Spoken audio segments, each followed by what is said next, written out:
here's what the criticism of Steve Kerr has been nothing short of, let me put it this way, unfounded in facts. And I'll explain why. So Kerr was asked after the game, hey, coach, why didn't you play Jayson Tatum? And he said, this isn't his exact quote, but this is essentially what he said, it's a math problem. It's a math problem. That's why we can't get Jayson Tatum on the floor, which is objectively a true statement. Here's why.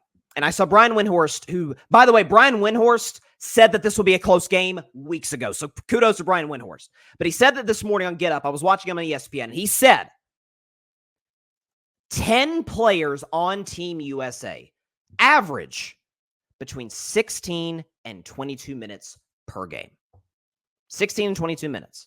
So, and especially, you consider that, and you consider that this was a game where Team USA was tested in this game like they've never been tested in their take out 04 when they only got the bronze medal. Take out 04, biggest test in the history of men's Team USA basketball.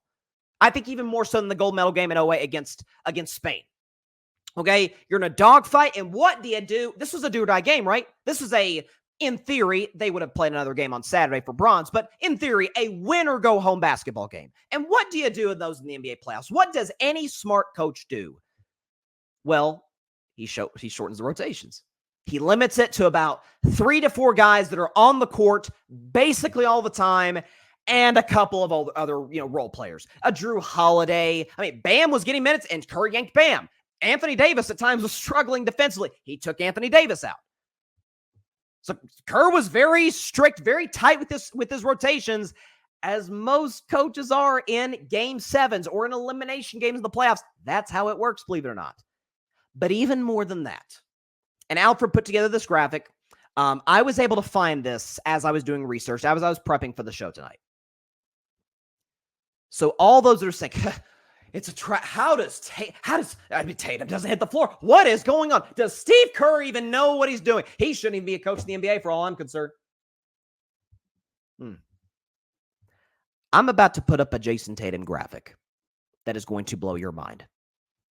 So all of these stats we're going to show is on a per game basis, not a total, because Jayson Tatum didn't play that opening game against Serbia. He didn't play yesterday against Serbia. There's been some games he has not hit the floor. Okay? This is a per game stat. On Team USA, I'm going to read this graphic and then show you the last part of it. On Team USA, Jayson Tatum, 3rd worst in points per game. By the way, averages 6.3 points per game, 3rd worst on the team. Averages shooting 38% from the field, worst on the team.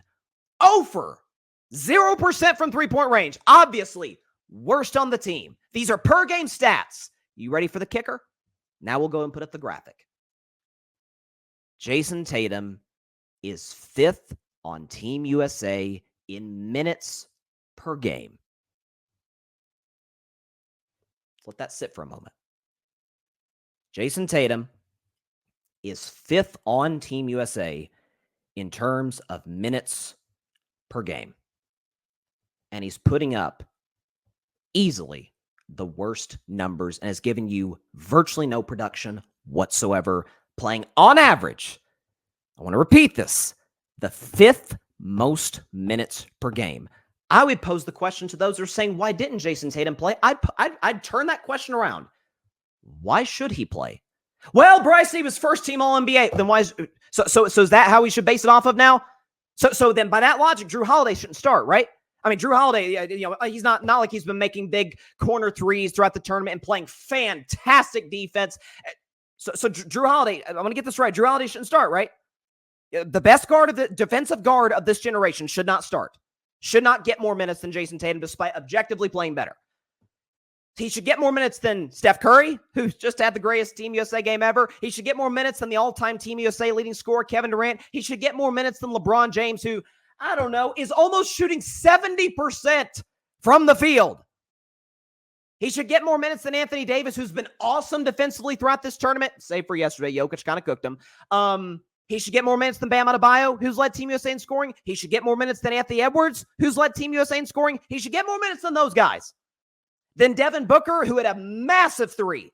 late in the game or midway through the fourth quarter to really get Team USA back in that game. He should get more minutes than Joel Embiid, who had his best game ever in a big game, and I've been critical of Embiid, but he was great yesterday. Where does he fit? That's my question. And it's the criticism of Kerr is, again, and by the way, I want to be fully honest with y'all. I've been a Jayson Tatum defender throughout the years. I have. Jayson Tatum's been one of my most over-criticized players in the league in my mind. But I got to go by what I see and what the numbers scream at you. And for the record, call me crazy. It feels like, Grant Hill, who runs Team USA basketball, and listen, he should have put Jaylen Brown on the team. I get it. He should have been on the team. Feels like maybe he could have picked literally any coach he wanted to, and he picked Steve Kerr, the 4-time champion coach. I think he's won 9 championships overall as a player and coach. I think Steve Kerr knows a thing or two about what J.K. Simmons say in the commercials, that we know a thing or two because we've seen a thing or two. I think Steve Kerr's seen a thing or two when it comes to rotations. He made one of the greatest rotation changes in the history of the NBA Finals back in 2015 by inserting Andre Iguodala. Feels like that should matter. Again, and by the way, I don't want this to diminish Tatum as a player because I don't think it should. We've seen guys show up at the Olympics. Listen, Melo, for example.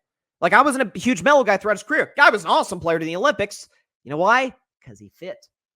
This was a game last night against a Serbian team that was quick and that was big and could shoot. Drew Holiday is a more versatile defender. LeBron James, did you see what he did on Jokic? Did you see how he shut the guy down? It was great. Steph Curry picking up guys full court. He was showing up on the defensive end of the floor. Kevin Durant had a huge huge defensive stop, late in the fourth quarter to help Team USA get the W.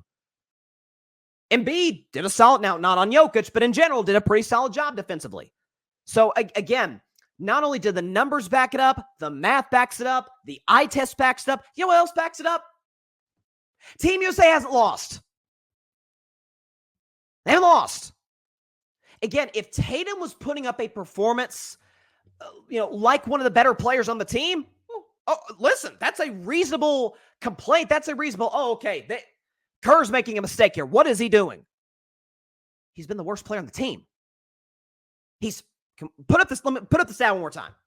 Tatum's 5th on the team in minutes per game. He's the 3rd worst in points per game, worst in field goal percentage, worst in 3-point percentage.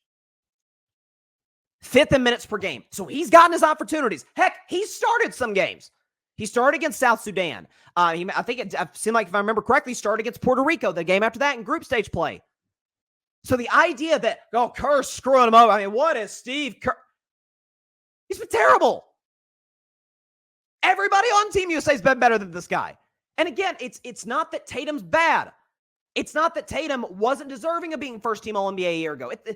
None of this diminishes anything what Jayson Tatum's done. By the way, close that game in the finals against Dallas. He's great. The best player on the floor. He's great. But you got to go by what you're doing in the here and now. What Janet Jackson say? What have you done for me lately? Tatum's been bad. He's been really bad. Thanks so much for watching the show on YouTube, and be sure to go click that big red subscribe button and check out the other clips and full shows from Carving It Up Live, as well as our other incredible content creators here on the Grid Network.